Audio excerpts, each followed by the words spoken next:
Kita coba apakah untuk manuver dia. Oke.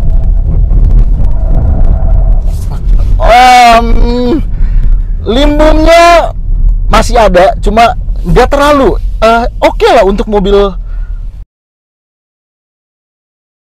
Hello guys, welcome back to CVT Indonesia. Kali ini bersama gue, Dimas Okta. MG menggemparkan IMS 2023 dengan membawa MG4 EV. Mobil ini itu udah banyak banget melalang buana, terutama di Eropa ya, dan di Asia Tenggara, mulainya dari Thailand. Dan di tahun 2023 ini MG4 EV sudah sampai di Indonesia. Dan ada kejutan-kejutan lain juga yang ada di mobil ini. Mau tahu selengkapnya gimana? Tonton terus video ini sampai habis.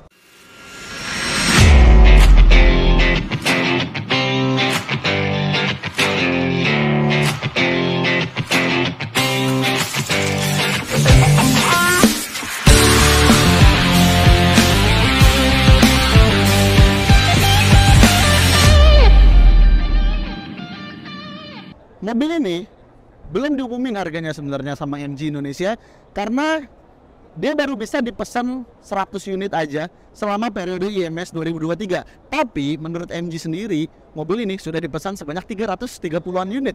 Nah, itu nanti kita bakalan nemuin jawabannya setelah IMS, bagaimana pihak MG untuk kira-kira bakalan masukin lebih dari 100 unit atau enggak.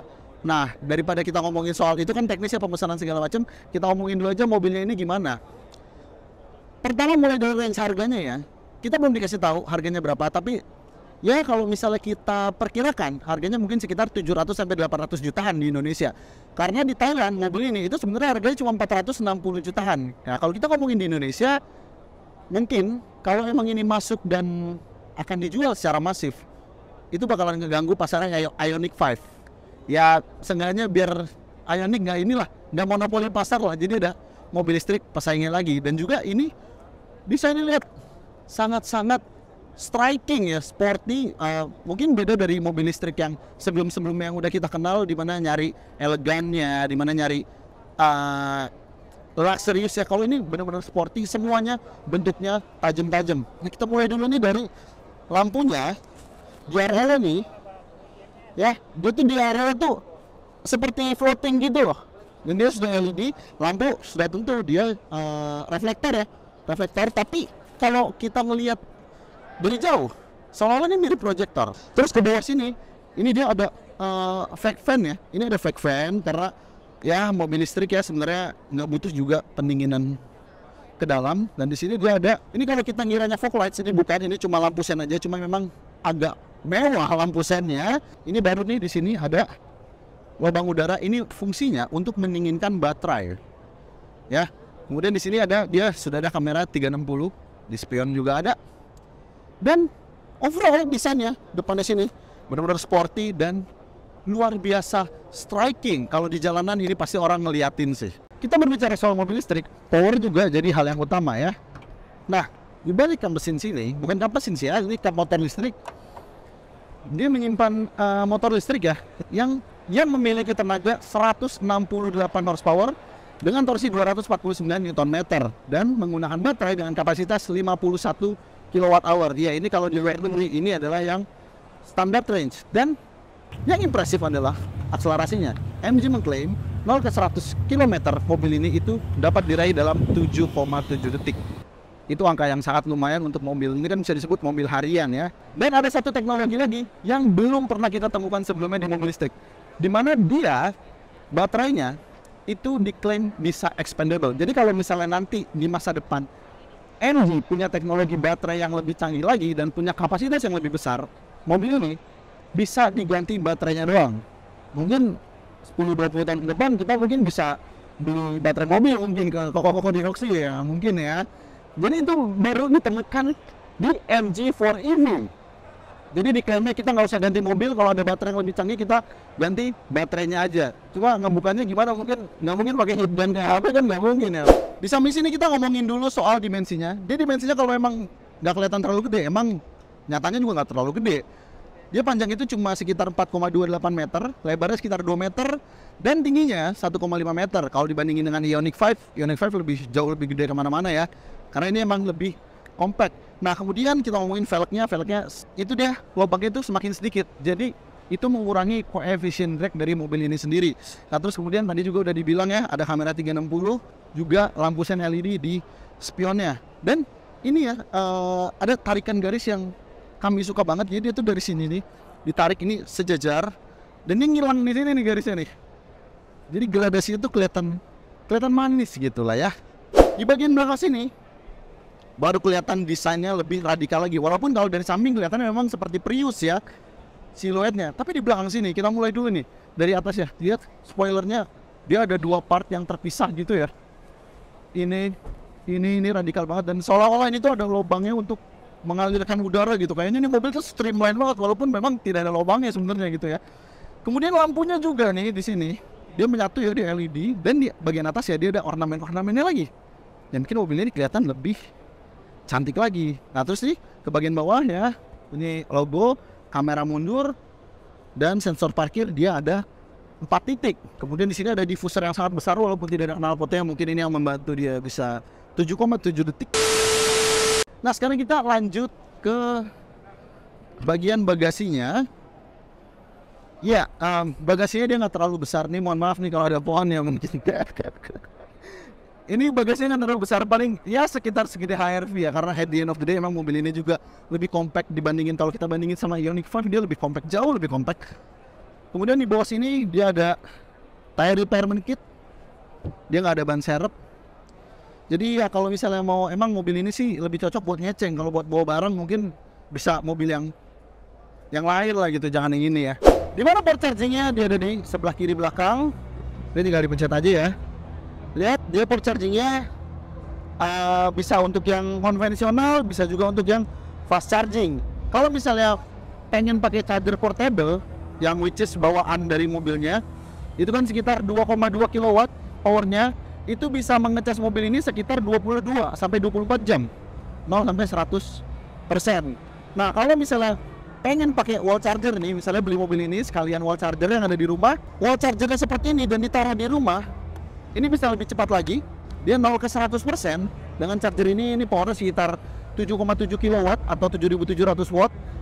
Itu bisa melakukan pengecasan 0 ke 100% itu sekitar 6 sampai 7 jam aja. Tapi kalau misalnya pengen yang lebih cepat lagi, tinggal pergi ke SPKLU terdekat 10 sampai 80%, dia cuma 35 menit. Kemudian juga dia sudah dilengkapi dengan ADAS yang pintar, karena dia sudah punya adaptive cruise control, terus juga traffic jam assist, dan juga speed limit, lane keeping assist, lane departure warning, dan lain-lainnya. Pokoknya ini udah lengkap satu paket di sistem iSmart Tech. Nah sekarang kita udah test drive bareng MG4 EV. Ini calon-calon mobil gorengan nih kayaknya nih tahun ini nih, kalau misalnya laku 100 ya, karena cuma ada 100 di Indonesia.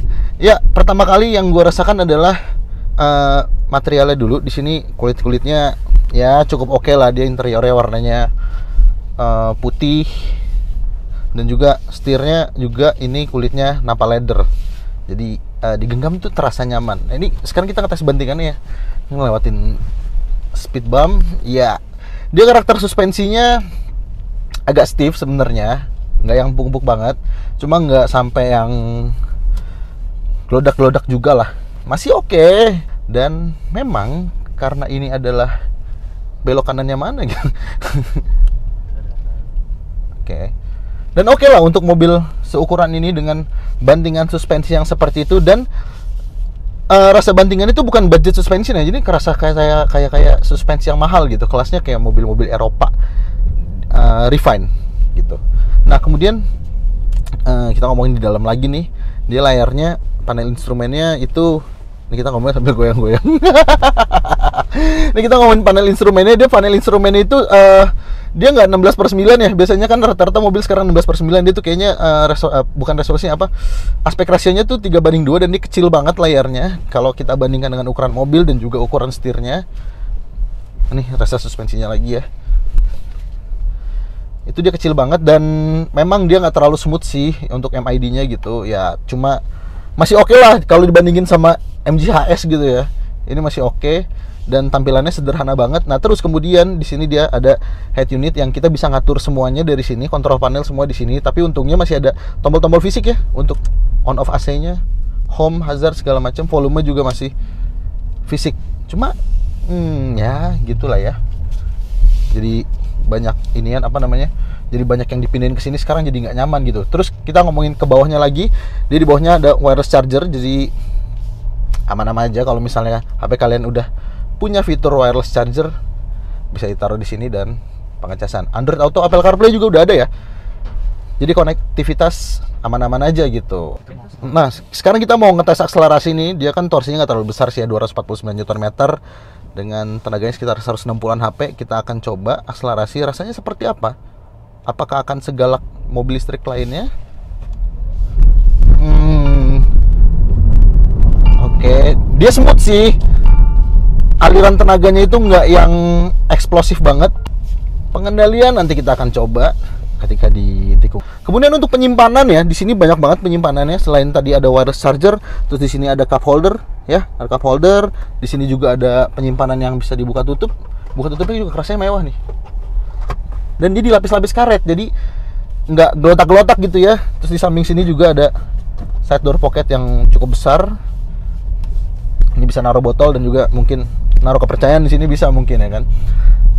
Dan bentuk setirnya nih, biasanya kan flat bottom ya. Ini flat top juga, jadi flat top flat bottom. Unik sih setirnya. Jadi seperti heksagonal ya. Udah itu.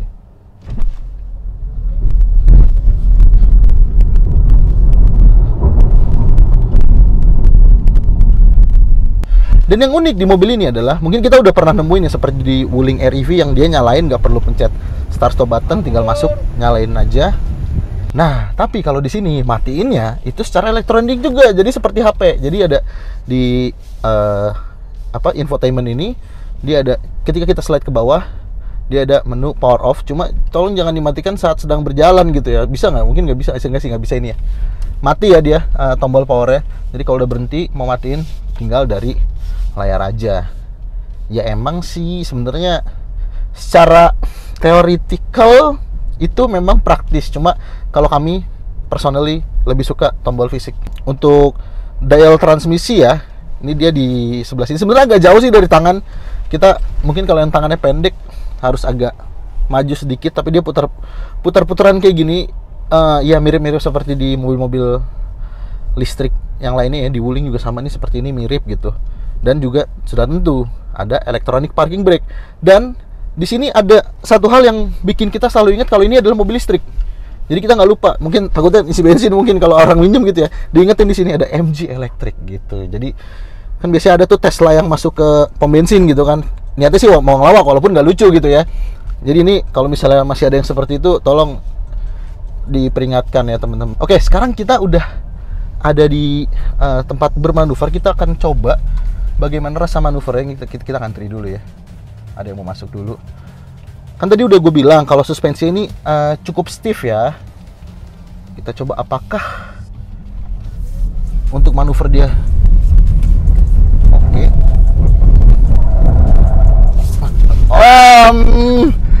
Limbungnya masih ada, cuma dia terlalu oke lah untuk mobil dengan suspensi yang sebenarnya nggak se-stiff itu, tapi limbungnya nggak kerasa ya. Di belakang kerasa, nggak kerasa, maksudnya dikit, nggak terlalu ngebuang lah, ya. Mungkin kalau mau nakal sedikit pakai mobil ini masih bisa dipakai buat hal seperti itu. Cuma kita balik lagi, ini torsinya juga nggak terlalu besar. Mungkin kalau misalnya di luar ini bisa dipakai ngedrift, cuma karena di sini mungkin nggak bisa ya, karena terlalu sempit gitu.